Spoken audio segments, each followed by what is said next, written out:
Ohio billionaire CEO took his mistress to a gala to shame his ex-wife, but he regrets it. Those beautiful little girls calling you mommy, they're mine, aren't they? Marcus Hartwell's voice cracked as he stared at his ex-wife across the hospital waiting room, the truth hitting him like a freight train. Natalie Rivers looked up from where she'd been pacing, her designer gown wrinkled, her perfect makeup streaked with tears. You lost the right to ask that question the day you served me divorce papers while accusing me of trying to trap you. But they're 4 years old, Natalie. The timeline you were too busy destroying our marriage to notice, she whispered fiercely, glancing toward the pediatric ward where one of the twins was being examined. I was 8 weeks pregnant when you decided your business rivalry with Thompson Tech was more important than your wife. Marcus sank into a plastic chair, his $15,000 tuxedo suddenly feeling like a costume. All this time they've been out there, and I never knew I had daughters. You never wanted to know, Natalie shot back. You were so convinced I was some gold digger trying to sabotage your precious company that you couldn't see I was carrying your children. The hospital's fluorescent lights buzzed overhead as Marcus stared at his hands that had signed billion-dollar contracts but had never held his own daughters. Tonight was supposed to be his moment of triumph, his chance to publicly humiliate the woman who'd taken half his fortune. Instead, he was learning that he'd destroyed the most valuable thing he'd ever possessed. Before we dive deeper into this devastating story of revenge gone wrong, tell us where you're listening from and what time it is. Are you questioning your own priorities right now? Wondering about the bridges you might have burned? Drop it in the comments. We love connecting with our Luxe Love Chronicles family, who understand that sometimes the greatest victories look like the most crushing defeats. Now, let me take you back to where this life-altering night began, because what you just heard was the moment Marcus Hartwell's entire world crumbled. But to understand the magnitude of his fall, you need to see how high he thought he was flying. It was 6:47 p.m. on a crisp October evening in Columbus, Ohio, when Marcus Hartwell adjusted his platinum cufflinks and checked his reflection in the backseat mirror of his Bentley Mulsanne. At 42, he commanded respect in every boardroom he entered. His steel gray eyes had intimidated Fortune 500 CEOs and venture capitalists across 3 continents. As founder and CEO of Hartwell Industries, he built a tech empire from a cramped garage startup to a multinational corporation worth $2.3 billion. The company specialized in enterprise software solutions that revolutionized how major corporations manage their data infrastructure and cybersecurity protocols. His algorithms protected banks, hospitals, and government agencies from cyber threats. His innovations had made him wealthy beyond imagination and earned him recognition as one of Forbes' 40 Under 40 business leaders. Tonight, he felt like a gladiator entering the Colosseum, ready to deliver the killing blow to an enemy who'd humiliated him in front of Ohio's elite society.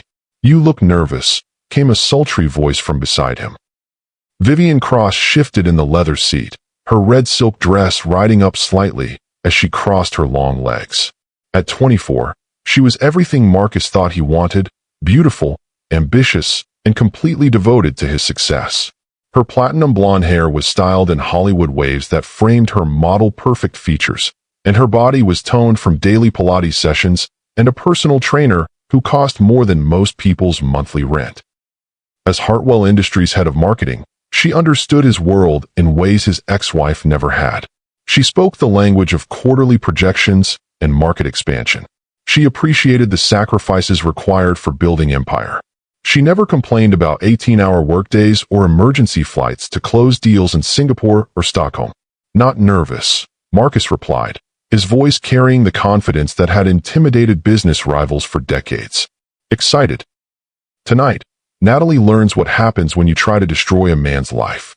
Vivian's perfectly manicured hand found his thigh, her red nails tracing patterns against the expensive fabric of his custom Tom Ford tuxedo. And she'll see exactly what she lost when she walked away from all this. All this encompassed more than just wealth. Marcus's influence extended far beyond his bank accounts. He sat on the boards of 3 major charities, had the governor's private phone number, and could make or break political careers with a well-timed campaign contribution.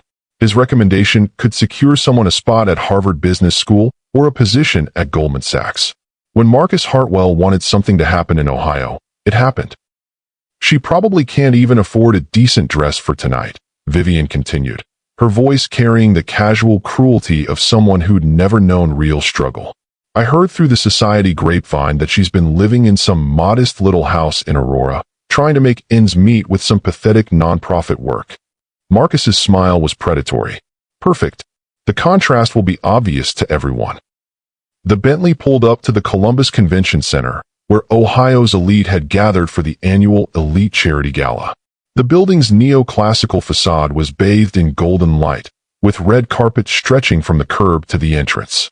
Photographers from Columbus Monthly and Ohio Society magazines were stationed at strategic points, ready to capture the evening's most significant moments. At $10,000 per plate, it was the social event of the season, a glittering display of wealth and influence disguised as philanthropy. The guest list read like a who's who of Midwest power. Tech entrepreneurs who'd sold companies to Google and Microsoft, real estate dynasties that owned half of downtown Columbus, political families whose ancestors had shaped Ohio since statehood, and old money that traced their fortunes back to railroad and steel empires. The cause this year was children's education, which Marcus found ironically appropriate given what he planned to accomplish tonight.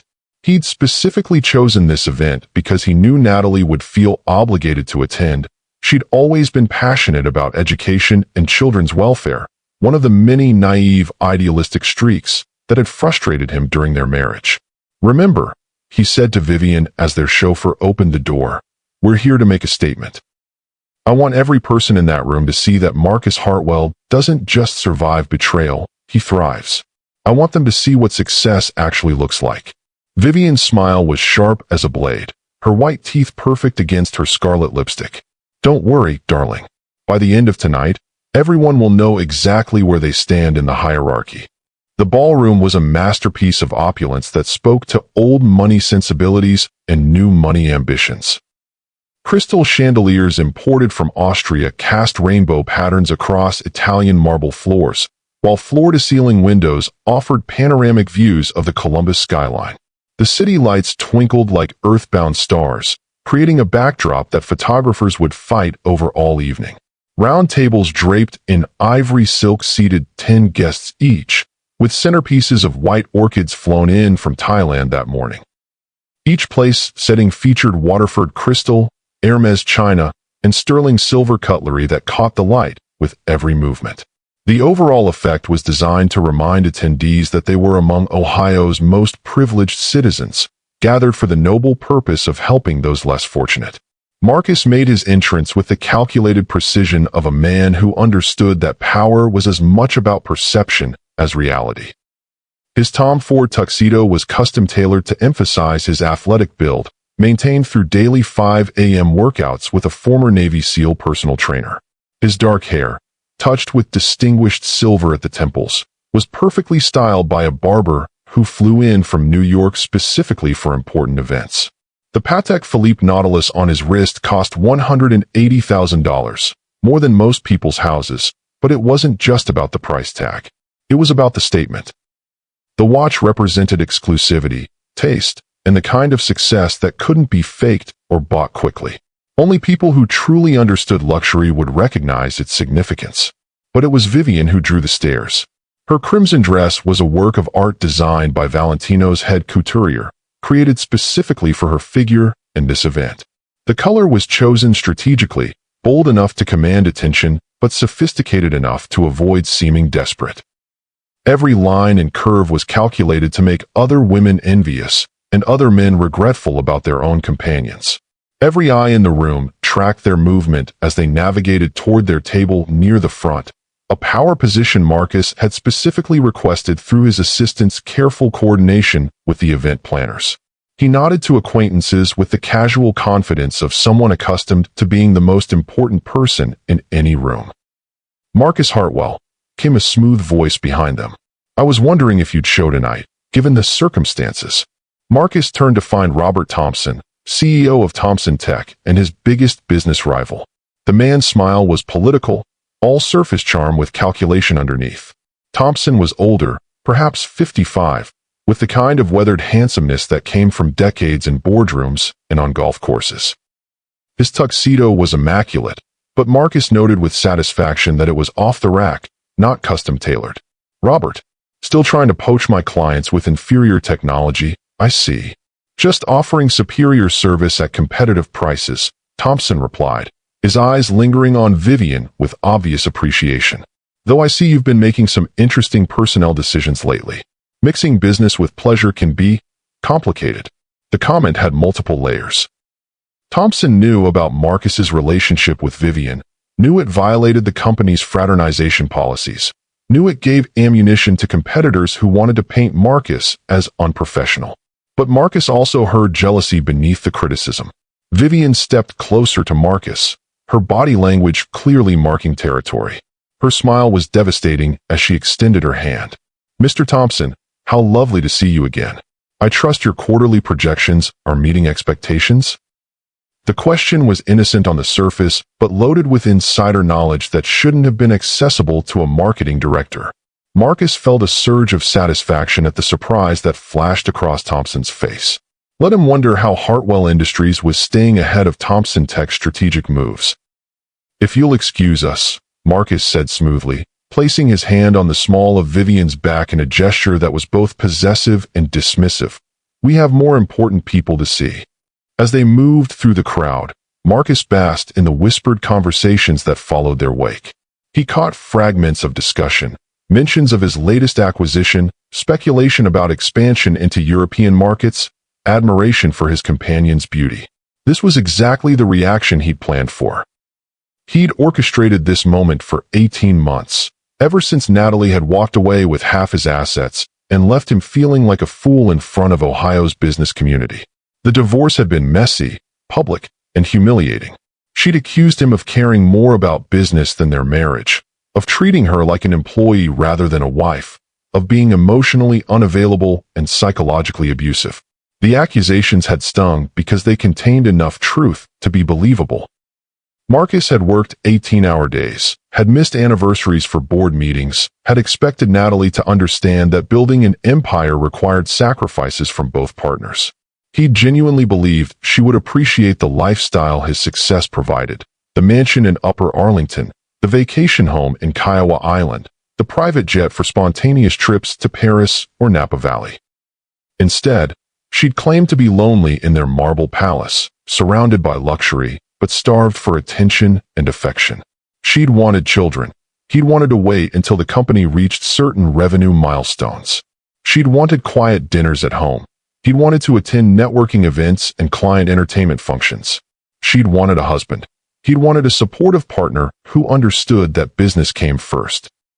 Tonight, she would see him with a beautiful younger woman who appreciated his ambition, understood his priorities, and never complained about the demands of building and maintaining an empire. She would realize what she'd given up when she'd chosen to destroy their marriage over petty emotional needs. "There's Senator Williams," Vivian murmured, pointing toward a distinguished man near the bar surrounded by a small cluster of admirers. "He's been very interested in our cybersecurity division's government contracts." Later, Marcus replied, scanning the room with predatory focus. "First, I want to find my dear ex-wife and introduce her to my new reality." But as minutes passed, Natalie was nowhere to be seen. Marcus had expected her to slink in quietly, probably wearing something modest and forgettable from a department store, maybe accompanied by whatever friend had agreed to be her plus one for such an intimidating social event. Maybe she didn't come, Vivian suggested, though something in her tone suggested she didn't quite believe it. Maybe she realized she'd be out of her league here. Marcus frowned. That didn't sound like the Natalie he'd known. Stubborn to a fault, she'd never backed down from a challenge, never admitted defeat gracefully. If she knew he would be here, and his assistant had made sure word got back to her through mutual acquaintances, she would come. Pride alone would demand it. At 7:30, just as Marcus was beginning to think Vivian might be right, the ballroom's main entrance opened with the kind of subtle fanfare reserved for very important arrivals. Conversations began dying in concentric circles outward from the doorway as heads turned toward whatever had commanded such immediate attention. Marcus followed the collective gaze and felt his confidence evaporate like morning mist. Natalie Rivers, she'd reclaimed her maiden name, stood in the entrance like something from a Hollywood premiere. Gone was the simple, practical woman he'd divorced. In her place stood a vision in midnight blue silk that seemed to absorb and reflect light simultaneously. Her dress was clearly couture, flowing around her like liquid starlight, cut to emphasize the elegant line of her shoulders and the graceful curve of her waist. Her auburn hair, which she'd always worn long and straight during their marriage, was now styled in a sophisticated updo that showcased the graceful line of her neck and the delicate architecture of her collarbones. Diamond earrings caught the light with every movement, not the ostentatious chandelier style favored by new money, but classic solitaires that spoke of understated elegance and old-world sophistication. But it wasn't just her transformation that stopped Marcus's breath and sent his pulse skittering like a teenager's. Beside her stood two little girls, perhaps 4 years old, identical in every way except for the tiny differences that marked them as unique individuals. One wore a pink dress with small pearl buttons and a satin sash, while the other's was the same exquisite style in soft lavender. Their dark hair was styled in perfect ringlets with small ribbons that matched their dresses, and they held Natalie's hands with the practiced ease of children accustomed to formal events and public attention. They were absolutely stunning. More than stunning, they were impossible to ignore, impossible to dismiss, impossible to explain away as coincidence. Marcus felt his breath catch as he took in details that made his heart race with recognition and terror. The girl in pink had his exact chin dimple. The one in lavender had his stubborn cowlick that no amount of styling could completely tame. Both had his dark hair color and the particular way his eyebrows drew together when they were thinking seriously. When the pink-dressed child turned her head slightly to look around the ballroom with obvious curiosity, Marcus saw his own green eyes staring back at him from across the room. Who are those children? Vivian's voice was sharp with something Marcus couldn't immediately identify. Surprise, calculation, or perhaps recognition. He couldn't answer, couldn't breathe, couldn't process what he was seeing because the mathematics were impossible to ignore, and the implications were devastating to everything he thought he knew about his life. The girls were 4 years old. He and Natalie had been divorced for 18 months. That meant, Marcus. Vivian's voice seemed to come from very far away. Marcus, who are they? The crowd parted as Natalie moved through the ballroom with the confidence of someone who belonged in such spaces, not the uncertain steps of someone trying to navigate unfamiliar territory. People approached her with genuine warmth, not the polite courtesy reserved for plus ones or social climbers trying to network their way into better circles. Several of Ohio's most powerful figures, people Marcus had been trying to cultivate relationships with for years, greeted Natalie like an old friend. The mayor's wife embraced her warmly. The university president's husband immediately engaged the twins in conversation with the practiced ease of someone accustomed to charming children. Natalie Rivers. The Gala's host, philanthropy chair Margaret Ashford, approached with outstretched arms and the kind of genuine enthusiasm usually reserved for celebrities or major donors. Our guest of honor. You look absolutely radiant, darling. Guest of honor? Marcus felt the room spin slightly as these words penetrated his consciousness. Natalie wasn't here as some desperate ex-wife trying to crash his social scene or prove she could compete in his world. She was here as the guest of honor, being celebrated by Ohio's elite while he stood in the corner with his much younger girlfriend like some pathetic middle-aged cliché from a bad movie. And these must be Isabella and Sophia. Margaret was now kneeling to greet the little girls with the practiced ease of someone accustomed to children and comfortable with potentially wrinkled designer clothing. I've heard so much about your mommy's incredible work helping other children. Are you excited to see her receive her award tonight? Award? Marcus's legs felt unsteady as he processed this information. An award. She was receiving an award at an event he'd chosen specifically to humiliate her. She was being honored while he'd planned to flaunt his new relationship like some sort of pathetic victory lap. Daddy, came a small voice near his elbow. Marcus looked down to see another little girl, not one of the twins, tugging on the sleeve of a man behind him. The man turned, revealing himself to be Dr. James Chun, one of Marcus's former investors who'd pulled funding from Hartwell Industries after the messy divorce proceedings. Yes, sweetheart. That lady looks like the pictures in Mommy's office at work. Is that the man Mommy used to be married to? Dr. Chen followed his daughter's gaze to Marcus, and understanding dawned in his expression along with something that looked uncomfortably like pity. Yes, Sophia, that's Mr. Hartwell. He looks smaller than in the pictures. If this story is already turning your understanding of success and failure upside down, you need to hear what happens next. Hit that like button because this night is about to expose the difference between winning and actually being victorious. The formal program began at 8 o'clock sharp with the precision of an event organized by people who understood that punctuality was a form of respect. Marcus found himself seated at table 12, respectable enough to avoid embarrassment, but not the power position near the podium he'd specifically requested through his assistant's careful coordination with the event planners. Somehow, his seating had been changed without notification, and he suspected the hands of someone who understood the subtle politics of social hierarchy and wanted to send a message about his current standing in the community. Vivian sat beside him, her earlier confidence replaced by calculating observation that made Marcus uncomfortable in ways he couldn't quite articulate. She watched every interaction around them, cataloged every relationship and power dynamic, her marketing mind clearly working to understand social and business dynamics that hadn't been included in Marcus's intelligence briefing about tonight's event. Her phone buzzed constantly with text messages that she answered with quick, furtive taps, always angling the screen away from Marcus's line of sight. When he asked who was texting so urgently, she claimed it was work emergencies that couldn't wait until Monday morning. Ladies and gentlemen, Margaret Ashford's voice carried across the ballroom from the podium, amplified by a sound system that ensured every word reached even the most distant tables. Tonight we celebrate not just philanthropy, but transformation. Our honored guest has shown us that sometimes the greatest victories rise from our deepest defeats. Marcus's chest tightened as he realized the speech was about Natalie, about how she'd overcome their divorce to achieve something worthy of recognition from Ohio's most influential citizens. 18 months ago, Natalie Rivers could have chosen bitterness, could have chosen retreat into private pain and public invisibility.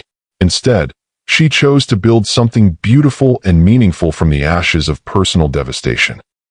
Tonight, we honor her extraordinary work with the Rivers Foundation for Educational Innovation. The lights dimmed except for a spotlight that found Natalie's table near the front of the ballroom.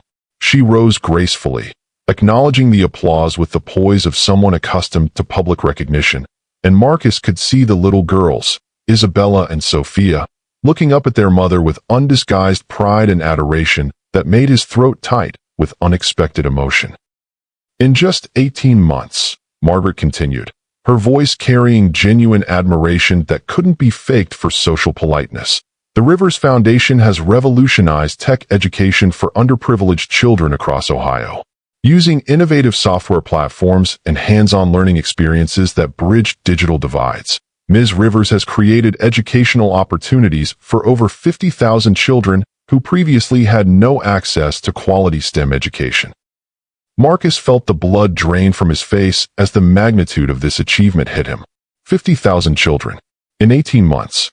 While he'd been focused on quarterly profits and market share expansion, his ex-wife had built something that actually changed lives on a massive scale.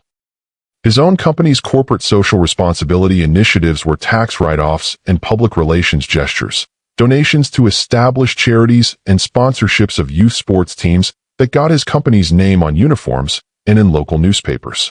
Natalie had created an entirely new non-profit organization from scratch and scaled it to impact tens of thousands of lives. But perhaps most remarkably, Margaret's voice grew warmer with genuine respect. Ms. Rivers accomplished this transformation while raising her twin daughters as a single mother, proving that true strength isn't about what you build for yourself, it's about what you build for others, especially when you're starting from ground zero. The applause was thunderous, sustained, and clearly heartfelt rather than merely polite. Marcus watched as Natalie made her way to the podium, her daughters remaining at their table with what appeared to be a trusted caregiver who was obviously accustomed to such events. Natalie moved with the confidence of someone who belonged in this spotlight, not someone uncomfortable with attention or unprepared for public speaking. At the podium, She paused for a moment, her eyes scanning the crowd until they found Marcus's table. For just an instant, their gazes locked across the room, and he saw something in her expression that made his stomach drop with the force of recognition. Not anger, not hurt, not the bitterness he'd expected and perhaps hoped for. Pity. She pitied him. Thank you.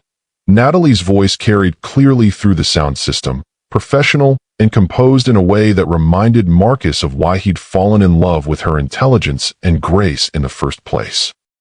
18 months ago, I found myself at a crossroads that I'm sure many of you can relate to. I could choose to be defined by what I'd lost, or I could choose to be defined by what I could build. Marcus realized with growing horror that she was talking about their divorce. In front of Ohio's elite. In front of his business rivals and social contacts. In front of people whose opinions could make or break careers in this state. I chose to build. Not for myself, but for Isabella and Sophia, my daughters, who deserve to see their mother as someone who lifted others up rather than someone who tore others down. The words were delivered with perfect grace and measured cadence, but Marcus heard the steel beneath them. This wasn't just a speech, it was a masterclass in dignity, a public lesson in how real strength operated when faced with devastating personal setbacks. The River's foundation exists because every child deserves the same opportunities that privilege provides. Every child deserves to see technology not as something exclusive and intimidating, but as something that can transform their future and break cycles of poverty that have persisted for generations. As she spoke, Marcus began to realize the scope of what she'd accomplished. The foundation wasn't just a charity, it was a comprehensive educational ecosystem. She described mobile learning labs that brought cutting-edge technology to rural schools, coding boot camps for inner-city teenagers, partnerships with major universities to provide scholarship pipelines, and teacher training programs that had certified over 2,000 educators in advanced technology instruction. We've learned that education isn't just about providing information, Natalie continued, her voice growing stronger with passion for her subject. It's about providing hope. When a child from Appalachian, Ohio learns to code and realizes they can build applications that solve real-world problems, they don't just gain a skill, they gain agency over their own destiny. Marcus felt a sick recognition growing in his stomach. The programs she was describing sounded suspiciously similar to technologies and methodologies his own company had developed. Similar, but better. More innovative. More socially conscious. More effectively implemented. Our success metrics aren't measured in profit margins or stock prices, Natalie said, and Marcus wondered if she was looking directly at him when she said it. We measure success in children who are now attending college on full scholarships, in teenagers who've started their own tech companies, in families whose economic circumstances have been permanently transformed through education. She spoke for 15 minutes, outlining an organization that had achieved in 18 months what most nonprofits took decades to accomplish. She talked about partnerships with Google and Microsoft to provide free software licenses, collaborations with Stanford and MIT to develop curriculum, and a waiting list of schools across 3 states begging to join the program. As she described impact studies and outcome metrics, Marcus began to understand something that made his blood run cold. Natalie hadn't just survived their divorce. She'd used it as fuel to build something that dwarfed his achievements in terms of actual human impact. While he'd been acquiring smaller companies and expanding market share in incremental percentages, she'd been changing the trajectory of thousands of lives. In closing, Natalie said, her voice growing softer but somehow more powerful, I want to thank everyone who believed that a devastated ex-wife could become something more than her circumstances, who saw potential where others saw damage, who understood that sometimes the best revenge isn't destroying your enemies, it's becoming the person you were always meant to be. The standing ovation lasted nearly 6 minutes. As Marcus watched the crowd's genuine enthusiasm for his ex-wife's work, he felt something foreign and deeply uncomfortable settling in his chest. Shame. Pure, unadulterated shame at his own pettiness, his own small-minded focus on personal revenge while she'd been focused on transforming the world. She's good, Vivian murmured beside him, but there was something strange in her voice. Something that didn't sound like admiration or even professional respect. Marcus turned to study his girlfriend's profile in the dim lighting. He could see her fingers dancing across her phone screen again, typing rapidly with the urgency of someone managing a crisis or coordinating a complex operation. Who was she texting during the most important moment of the evening? What could possibly be more important than the social and professional implications of what they were witnessing? "Excuse me," Vivian said suddenly, standing with the kind of abrupt movement that suggested genuine urgency rather than polite social necessity. "I need to powder my nose. This champagne goes right through me." She moved toward the exit with purpose that seemed inconsistent with her stated destination, and something about her urgency made Marcus suspicious. There was a calculated quality to her timing, leaving just as Natalie finished her speech, just as conversations would resume and attention would be divided. Marcus waited 30 seconds, then followed, telling himself he was being paranoid while simultaneously trusting the instincts that had built his business empire. The conversation he overheard in the hallway outside the ballroom would haunt him for the rest of his life. Recording everything perfectly, Vivian was saying into her phone, her voice completely different from the breathy, adoring whisper she used with him. This voice was sharp, professional, calculating, the voice of someone conducting serious business. He's completely humiliated, sitting there like a fool while his ex-wife gets honored for charity work. The optics are perfect. Marcus pressed himself against the marble wall behind a decorative pillar, his heart hammering against his ribs as the implications of what he was hearing began to crystallize. "No, he has no idea," Vivian continued, her tone carrying the satisfaction of someone whose long-term plan was finally reaching fruition. "Marcus is so arrogant and self-absorbed, he can't see past his own ego. Yes, I've documented all the insider information you requested. Financial records, strategic plans, client lists, merger discussions, everything Thompson Tech needs for the acquisition." The world tilted sideways as Marcus realized the scope of his betrayal. Thompson Tech, his biggest rival, the company that had been mysteriously staying one step ahead of his moves for the past year, underbidding him on major contracts, poaching his clients with inside knowledge of his pricing strategies, anticipating his expansion plans with uncanny accuracy.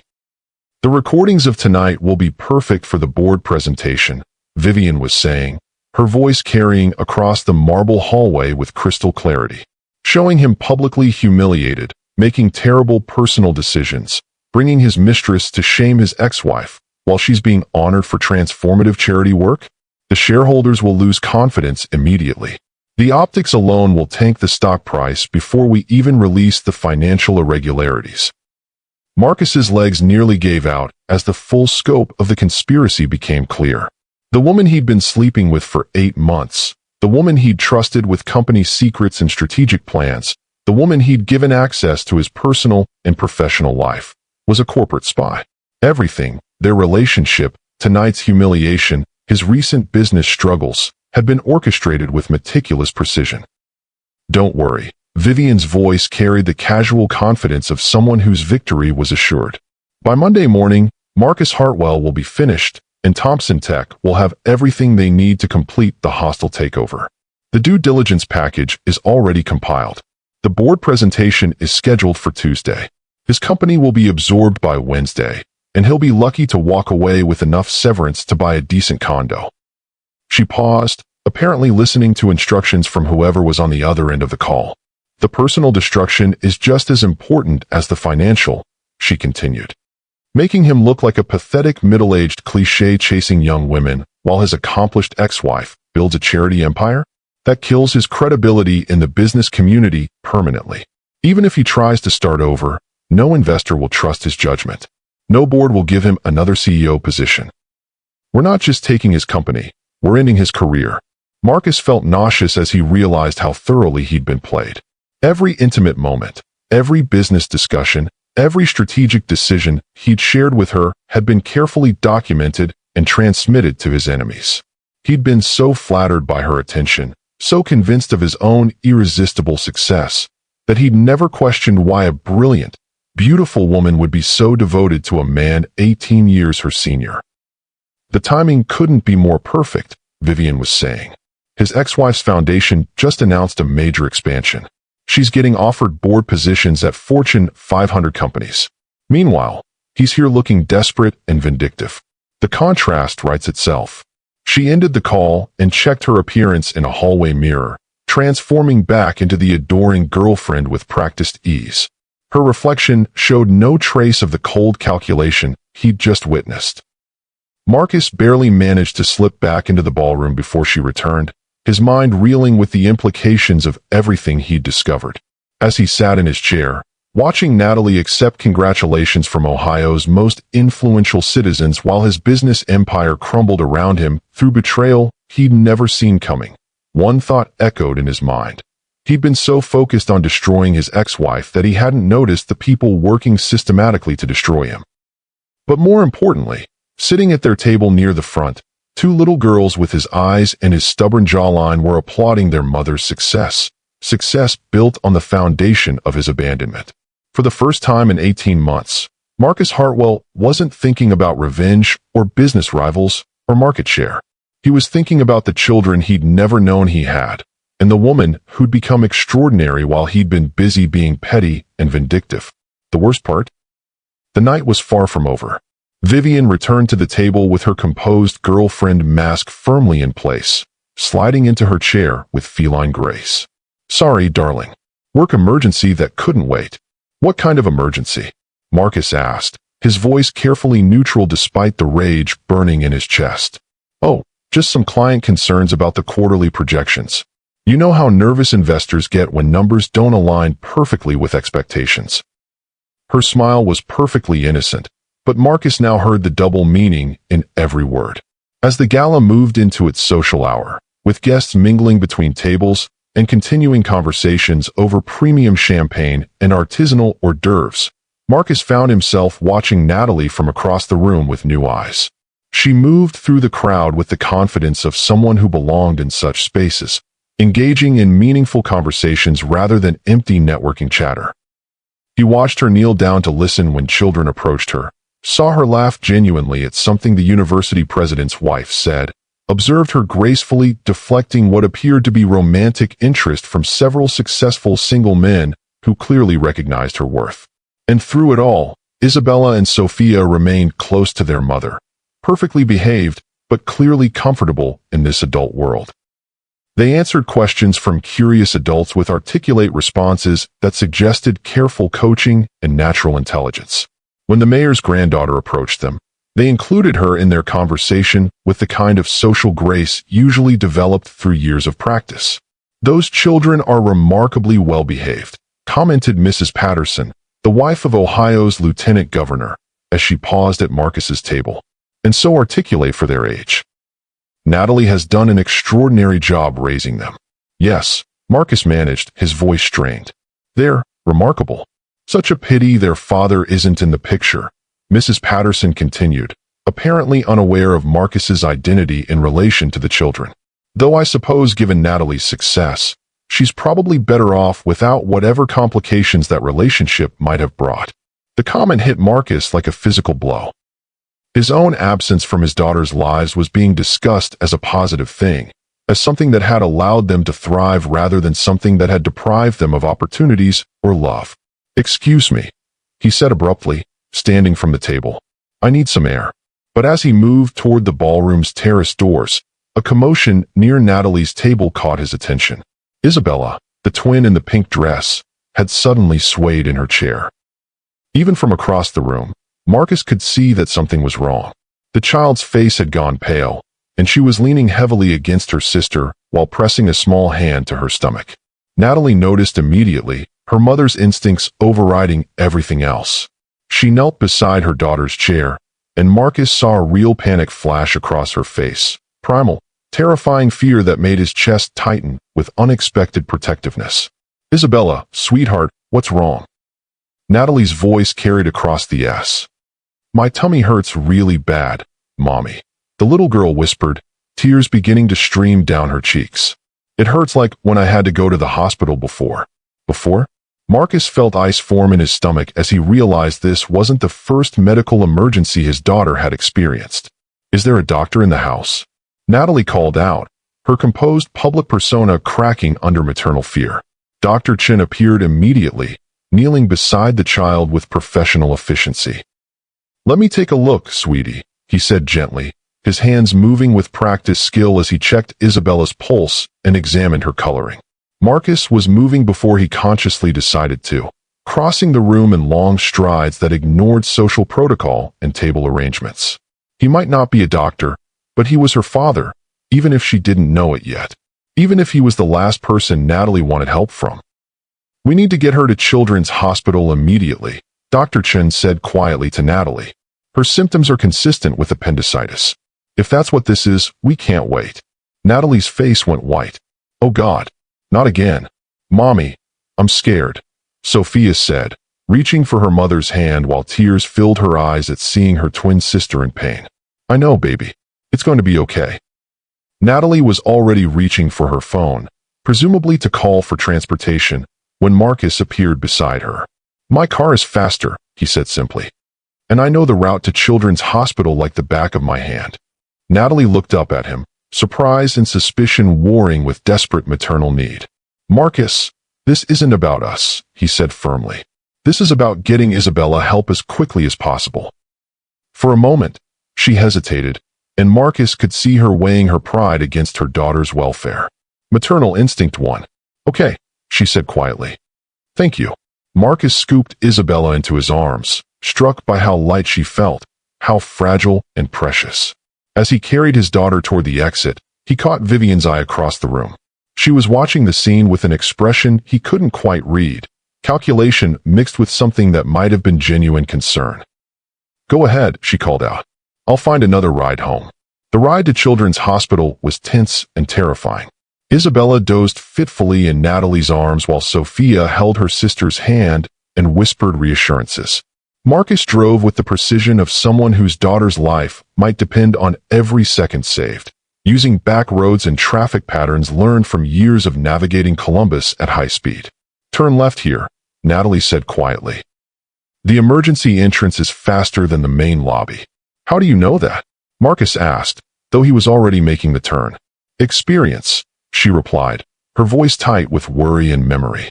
"Isabella has a condition called recurrent abdominal episodes. She's been hospitalized 3 times since she turned 3. 3 times. His daughter had been hospitalized 3 times, and he'd known nothing about it. While he'd been closing deals and expanding market share, his child had been fighting medical battles that terrified her mother and threatened her young life. They reached the hospital in record time, and Marcus carried Isabella through the emergency room doors while Natalie handled the check-in procedures with the efficiency of someone who'd done this before. The triage nurse recognized them immediately. "Back again, Isabella," she said gently. "Let's get you taken care of, sweetheart." Within minutes, Isabella was on a gurney being wheeled toward examination rooms while Natalie provided medical history to the attending physician. Marcus found himself relegated to the waiting room with Sophia, who was trying very hard to be brave for a 4-year-old who'd just watched her twin sister disappear behind hospital doors. "Is Isabella going to be okay?" Sophia asked, climbing into the chair beside Marcus with the trusting innocence of a child who assumed all adults could provide comfort and answers. Marcus looked down at his daughter, and felt his heart break a little. "The doctors here are very good at taking care of little girls," he said carefully. "They're going to make sure Isabella feels better." "Mommy says Isabella has a sensitive tummy because she's special," Sophia continued, apparently finding comfort in conversation. "But I think all tummies should work the same way." "That's a very smart observation," Marcus replied, struck by her logical thinking processes. They sat in uncomfortable plastic chairs under fluorescent lights that made everyone look pale and tired. The pediatric waiting room was decorated with cheerful murals and stocked with toys and books, but nothing could disguise the underlying anxiety that permeated hospital spaces. 20 minutes later, Natalie emerged from the treatment area looking exhausted but relieved. "It's not appendicitis," she announced. "Just a severe gastric episode related to her condition. They're giving her medication and keeping her for observation overnight." "Can we see her?" Sophia asked immediately. "In a few minutes, baby. She's sleeping right now." Natalie sank into a chair across from Marcus, and for the first time since their divorce, they were alone together without anger or lawyers or public scrutiny between them. The hospital's harsh lighting revealed the stress lines around her eyes, The exhaustion that came from single parenting a medically complex child while building a nonprofit empire. She has gastroparesis, Natalie said quietly, apparently deciding that the father of her children deserved some explanation. It's a condition where the stomach muscles don't work properly. Food doesn't digest normally, which causes episodes like tonight. Is it serious? It can be. She's been hospitalized for dehydration and malnutrition when the episodes are severe. She takes medication daily and has to follow a very specific diet. Natalie's voice was matter-of-fact, but Marcus heard the underlying fear of a mother who'd learned to manage a chronic condition that could turn dangerous without warning. How long has she had this? Since she was 18 months old, right around the time our divorce was finalized. The timing hit Marcus like a physical blow. While he'd been celebrating his freedom from marriage and focusing on expanding his business internationally, his daughter had been developing a chronic medical condition that required constant vigilance and care. The medical bills, he began, are handled, Natalie said firmly. I have excellent insurance through the foundation, and Isabella's condition is well managed now that we understand it. Marcus stared at her, recognizing the pride and independence that had attracted him to her in college, but also seeing something new, a strength forged through necessity, through being solely responsible for everything in her children's lives. Natalie, he said quietly, those beautiful little girls calling you mommy, they're mine, aren't they? She looked up from where she'd been staring at her hands, and for the first time since their reunion, her carefully constructed composure cracked slightly. You lost the right to ask that question the day you served me divorce papers while accusing me of trying to trap you with a pregnancy I supposedly fabricated. But they're 4 years old. The timeline you were too busy destroying our marriage to notice, she whispered fiercely, glancing toward the treatment area where Isabella was sleeping. I was 8 weeks pregnant when you decided your business rivalry with Thompson Tech was more important than your wife trying to tell you she was carrying twins. Marcus sank deeper into his plastic chair, his $15,000 tuxedo suddenly feeling like a costume from a play he no longer understood.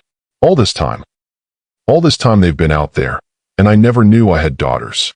You never wanted to know, Natalie shot back, years of suppressed anger finally surfacing. You were so convinced I was some gold digger trying to sabotage your precious company that you couldn't see I was carrying your children and trying to save our marriage. I thought you were trying to trap me. Trap you. Natalie's voice rose slightly before she caught herself and glanced toward other waiting families.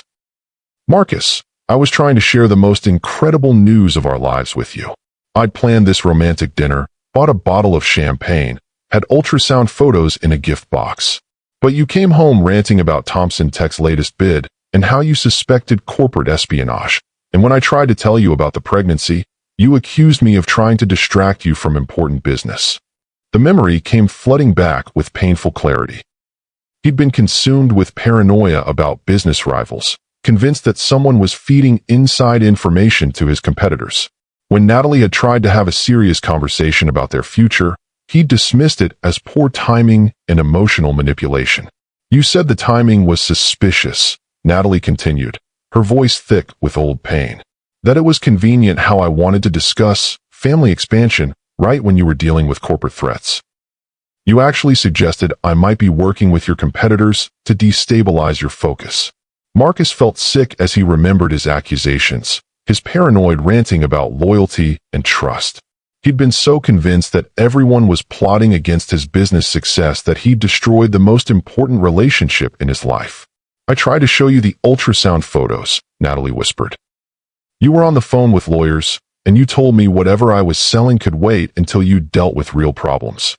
Natalie, 3 days later, you had divorce papers delivered to my office, she continued relentlessly. At my job, in front of my colleagues, with a note saying you'd realized I wasn't the partner you needed for your level of success.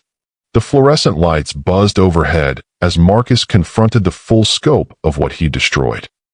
He'd been so focused on protecting his business empire that he'd obliterated his actual family before he even knew it existed. I called you, Natalie said quietly, after the papers were served. I tried one last time to tell you about the pregnancy. Your assistant said you were in Singapore closing the Thompson deal and couldn't be disturbed for personal matters. The Singapore deal, Marcus repeated hollowly.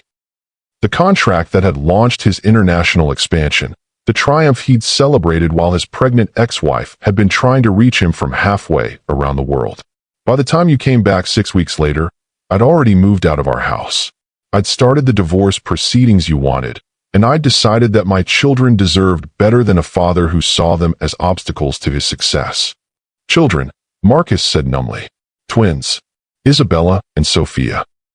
Born at 36 weeks because the stress of the divorce triggered early labor. They spent 3 weeks in the NICU while you were in Germany expanding your European operations. Each revelation was another knife to his chest. While he'd been conquering international markets and building his empire, his daughters had been fighting for their lives in a hospital room he'd never seen. Why didn't you tell me after they were born? Why didn't you demand child support or custody arrangements? Natalie was quiet for a long moment, staring at the pediatric ward doors where their daughter was sleeping. Because you'd made it clear that you saw family as a threat to your ambitions. Because I didn't want my children growing up feeling like burdens or complications in their father's grand plans. Because I wanted them to know they were wanted and treasured, not tolerated. But the money, raising twins alone, was my choice, Natalie said firmly. I used my half of our divorce settlement to start the foundation.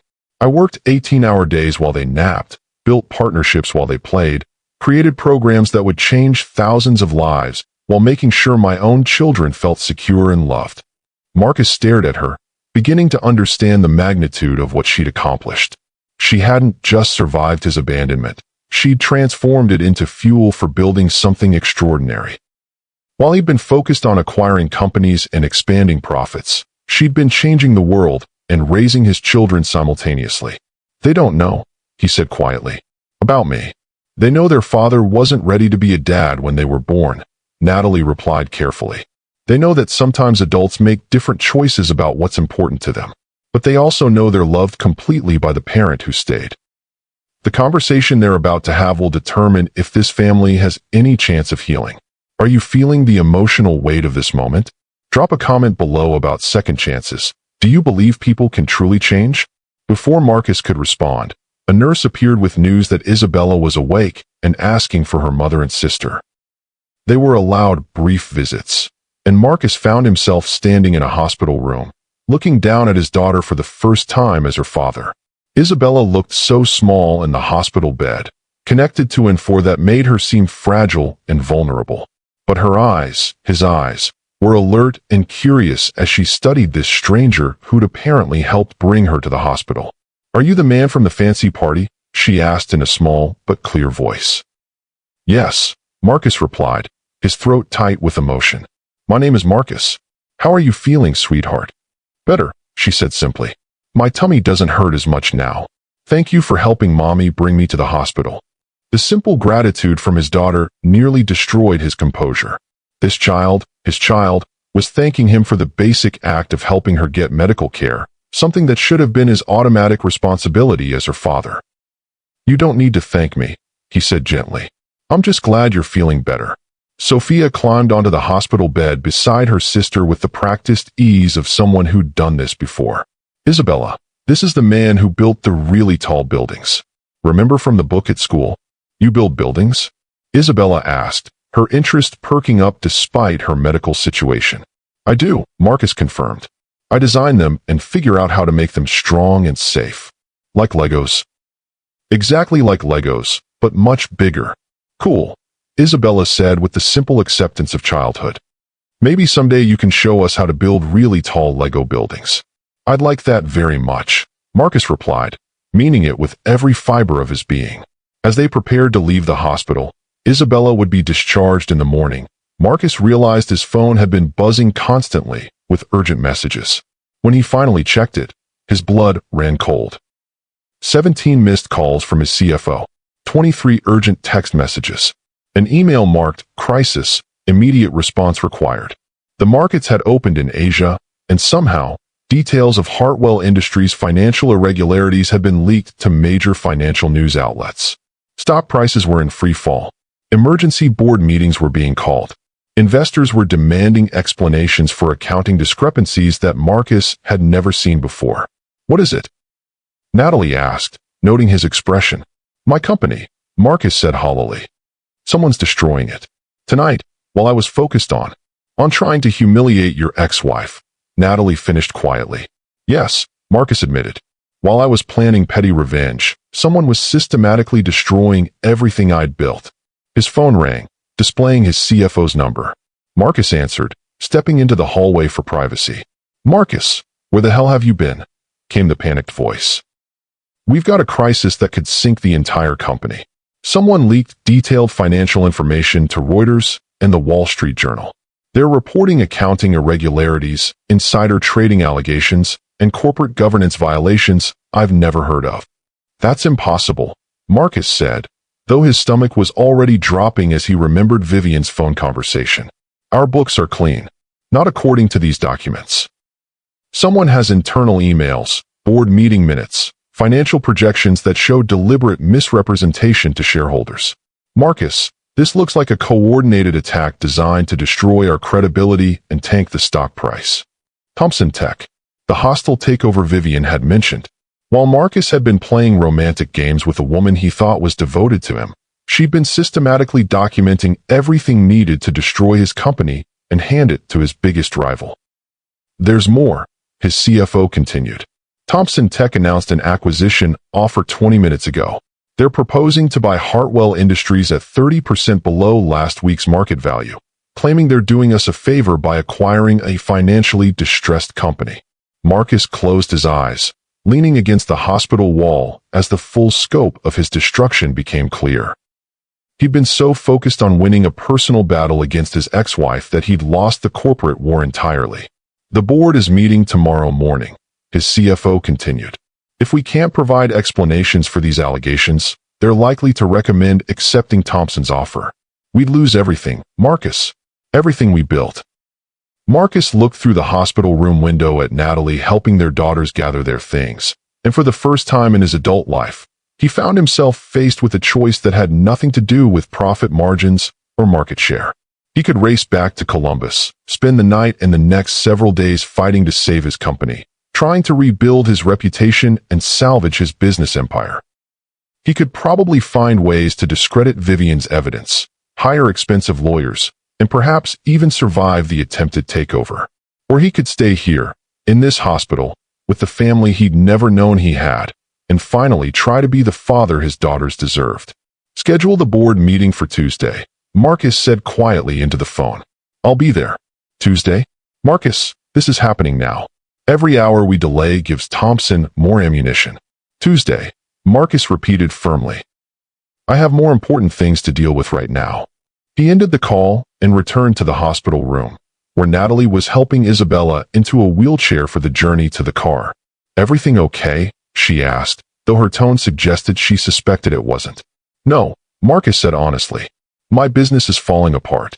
Someone I trusted has been feeding information to my competitors, and they're using tonight's performance to justify a hostile takeover.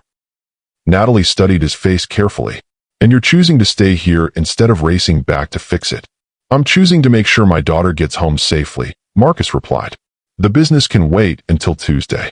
Something shifted in Natalie's expression, surprise, perhaps, or the beginning of respect for a priority system she'd never seen him demonstrate before. Marcus, she said carefully, you don't have to. Yes, I do, he interrupted gently. I've missed 4 years of my daughter's lives because I thought business was more important than family. I'm not missing another moment. As they helped Isabella into Marcus's car for the drive back to Natalie's house, he realized this might be the most expensive decision he'd ever made. By Tuesday, he might not have a company left to save. His business empire might be reduced to rubble, his reputation destroyed, his financial future uncertain. But for the first time in years, Marcus Hartwell was exactly where he belonged. The drive to Natalie's house in Aurora was quiet except for the twins' sleepy chatter in the back seat. Isabella was feeling much better thanks to the hospital's medication, and Sophia was relieved to have her sister back to normal. They discussed their favorite parts of the fancy party, marveled at the beautiful dresses and chandeliers, and debated whether the tiny sandwiches or the chocolate fountain had been more impressive. Marcus found himself smiling at their innocent observations, struck by how these children could find joy and wonder even in the midst of medical scares and adult drama they didn't fully understand. Natalie's house was modest but beautiful, a craftsman-style home with warm lighting and a front garden that spoke of careful attention and love. As they pulled into the driveway, Marcus realized this was the first time he'd seen where his children lived, the spaces that had shaped their daily lives for 4 years. "Thank you," Natalie said as he helped carry Isabella inside. "For tonight. For the hospital. For staying when your business needed you." "Thank you," Marcus replied, "for letting me help. For not shutting me out when you had every right to." They got the twins settled for the night, a process that involved story time, careful medication dosing for Isabella, and the kind of patient bedtime routine that spoke of years of practice. Marcus watched from the doorway as Natalie transformed from accomplished nonprofit leader back into devoted mother, and he began to understand the dual life she'd been managing with remarkable skill. When the children were finally asleep, Natalie and Marcus found themselves alone in her living room, surrounded by the evidence of family life he'd never experienced. Children's artwork on the refrigerator, photo albums chronicling 4 years of milestones, toys organized in baskets that suggested careful attention to creating both fun and order. "They're remarkable," Marcus said softly, studying family photos that showed his daughters growing from infants to toddlers to the articulate 4-year-olds he'd met tonight. "They are," Natalie agreed.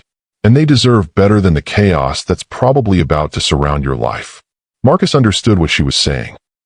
His business troubles would become public knowledge, bringing media attention and financial uncertainty that could disrupt the stable life she'd built for their daughters. "I'll do whatever you think is best," he said. "If you want me to stay away until things settle, is that what you want?" Natalie interrupted. Marcus looked at her sitting cross-legged on her couch, still wearing the designer gown from the gala, but with her hair falling loosely around her shoulders and her makeup slightly smeared from the hospital's harsh lighting. She looked real and approachable in a way that reminded him of why he'd fallen in love with her 15 years ago. "I want to be their father," he said simply. "I want to learn their favorite foods and their bedtime stories and what makes them laugh. I want to be here when Isabella has medical episodes and when Sophia has questions about building things. I want to attend school events and birthday parties and all the ordinary moments I've missed. And when your business empire is rebuilt, when the excitement of family life wears off and quarterly reports start demanding your attention again." Marcus was quiet for a long moment, considering the question that cut to the heart of everything he'd learned about himself tonight. 18 months ago, you asked me to choose between business success and family happiness," he said slowly. "I chose business, and I lost everything that actually mattered. Tonight, my company is being destroyed while I sit in my ex-wife's living room, and I've never felt more clear about my priorities." Natalie studied his face with the careful attention of someone who'd learned not to trust words without evidence of changed behavior. "This isn't about grand gestures or dramatic declarations," Marcus continued. "This is about showing up every day, being present, earning the right to be called Dad through consistency and care. I know I don't deserve another chance, but I'm asking for one anyway. It's not my forgiveness you need," Natalie said softly. "It's theirs, and they don't even know they need to forgive you yet. Then let me earn their trust before they learn they need to question it." 6 months later, Marcus Hartwell was rebuilding his life from the ground up, though it looked nothing like the empire he'd lost. Thompson Tech's hostile takeover had succeeded, though the victory had proven hollow when Vivian's corporate espionage was exposed by a whistleblower within Thompson's organization. The scandal had destroyed both companies' reputations, leading to SEC investigations and criminal charges that were still working their way through the courts. Marcus had walked away from the wreckage with enough personal assets to start over, but not enough to maintain his previous lifestyle. He'd sold the mansion in Upper Arlington and moved into a modest townhouse 15 minutes from Natalie's home in Aurora. The Bentley had been replaced with a practical SUV suitable for car seats and family road trips. The designer wardrobe had given way to jeans and polo shirts appropriate for playground visits and children's birthday parties.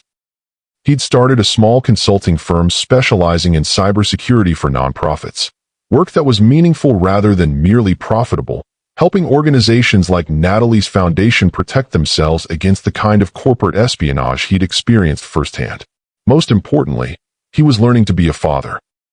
Isabella and Sophia had accepted his presence in their lives with the adaptability of young children, though it had taken months of consistent behavior to convince them he was staying. He attended their preschool events, learned to manage Isabella's medical condition, and discovered that Sophia had inherited his mechanical aptitude along with his stubborn determination to understand how everything worked. "Daddy Marcus," Isabella called from the kitchen table where she was working on an art project. "Can you help me make this building taller without it falling down?" The title, Daddy Marcus, their own invention to distinguish him from the imaginary father they'd created before meeting him, still made his heart skip every time he heard it. "Let's see what you're working with," Marcus said, examining her construction paper and glue stick creation. "What kind of foundation did you use?"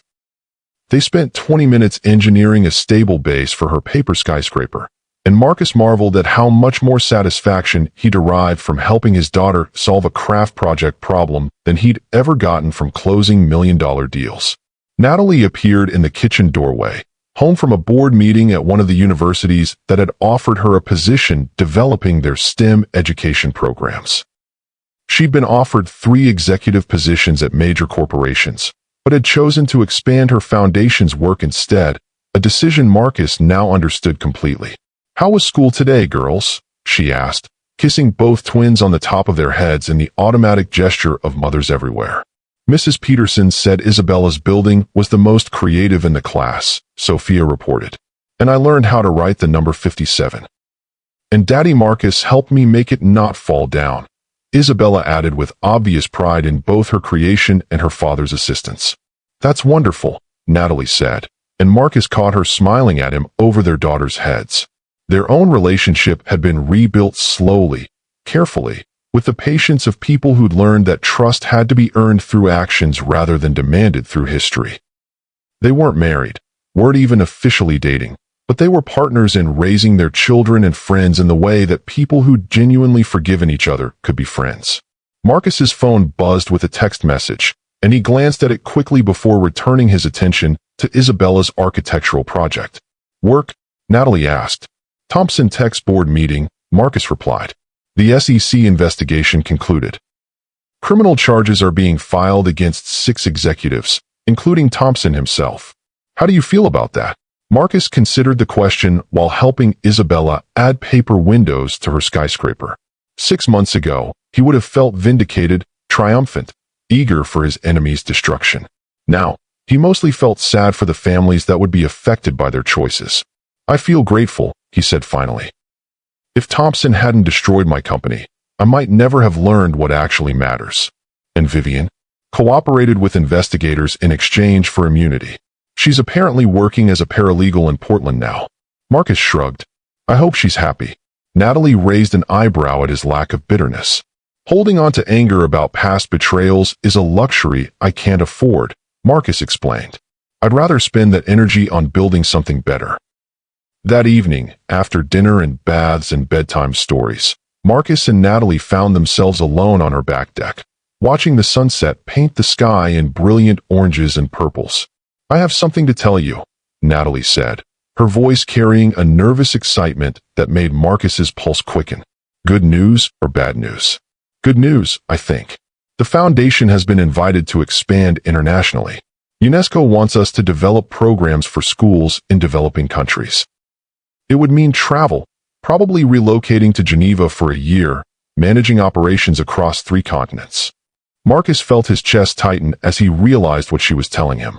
This was the opportunity of a lifetime for her professionally, the chance to impact millions of children's lives instead of thousands. It was also potentially the end of the family relationship they'd been carefully building. "That's incredible, Natalie. You've dreamed of something like this." "I have," she admitted. "But I've also been dreaming of something else." "What's that?"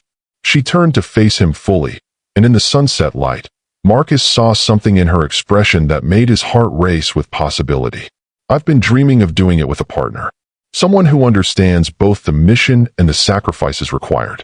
Someone who could help expand the cybersecurity and technology infrastructure side, while I focus on curriculum development and implementation."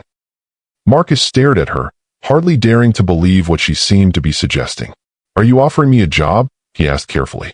"I'm offering you a partnership," Natalie replied. "Professional and personal.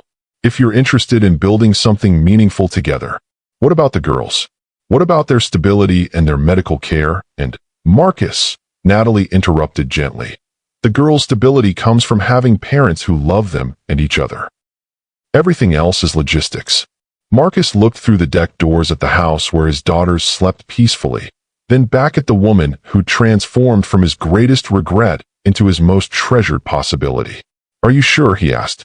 "Are you sure you trust me with something this important to you?" "I'm sure I trust the man you've become," Natalie replied. "The man who chose a hospital waiting room over a board meeting. The man who learned to braid hair and read bedtime stories and make paper buildings stable. The man who puts his daughter's medical appointments in his calendar before business meetings." She reached for his hand, and Marcus felt the same electric connection that had drawn them together 15 years ago, tempered now by the wisdom of people who'd learned what love actually required. "Besides," she continued with a smile that held all the warmth and possibility of their shared future, "Isabella and Sophia are going to need someone to teach them how to build really tall buildings in all those countries we'll be visiting." Marcus kissed her then, soft and gentle and full of gratitude for second chances and the possibility of redemption. When they broke apart, both were smiling. "Partners," he said. "Partners," Natalie agreed. 1 year later, the Morrison Rivers family stood together in the Geneva offices of the Rivers Foundation for Global Educational Innovation, watching as their latest program launched in schools across 12 countries simultaneously. Isabella and Sophia, now fluent in French and fascinated by international travel, helped their parents cut the ribbon for the opening ceremony. "Look, Daddy Marcus," Sophia said, pointing to the world map that showed program locations in bright red dots across 6 continents. "We're helping kids everywhere learn how to build things." "We certainly are, sweetheart," Marcus replied, lifting her up so she could see the map better. "What do you think? Should we add more red dots?" "All of them," Isabella declared with the ambitious certainty of a 5-year-old who'd learned that her parents specialized in making impossible things happen. "Every kid should know how to build things and make computers work and help other people." Marcus exchanged a look with Natalie over their daughters' heads, a look that held shared pride, mutual respect, and the quiet satisfaction of people who'd learned that the greatest success was measured not in dollars earned, but in lives changed. If this story reminded you that it's never too late to choose love over revenge, hit that subscribe button and share this with someone who needs to remember that the best revenge is becoming a better person. What's the most important lesson Marcus learned from his journey? Drop it in the comments below, and remember, real strength isn't about destroying others. It's about building something beautiful from the ashes of your mistakes. The truest measure of success isn't what you can afford to buy. It's what you're willing to give up for the people you love. Marcus Hartwell discovered that when you choose family over empire, you don't lose everything. You finally find it. This has been another story from Luxe Love Chronicles with Mr. Wentworth, where love always finds a way and second chances can transform everything. Until next time, remember that it's never too late to become the person your children need you to be.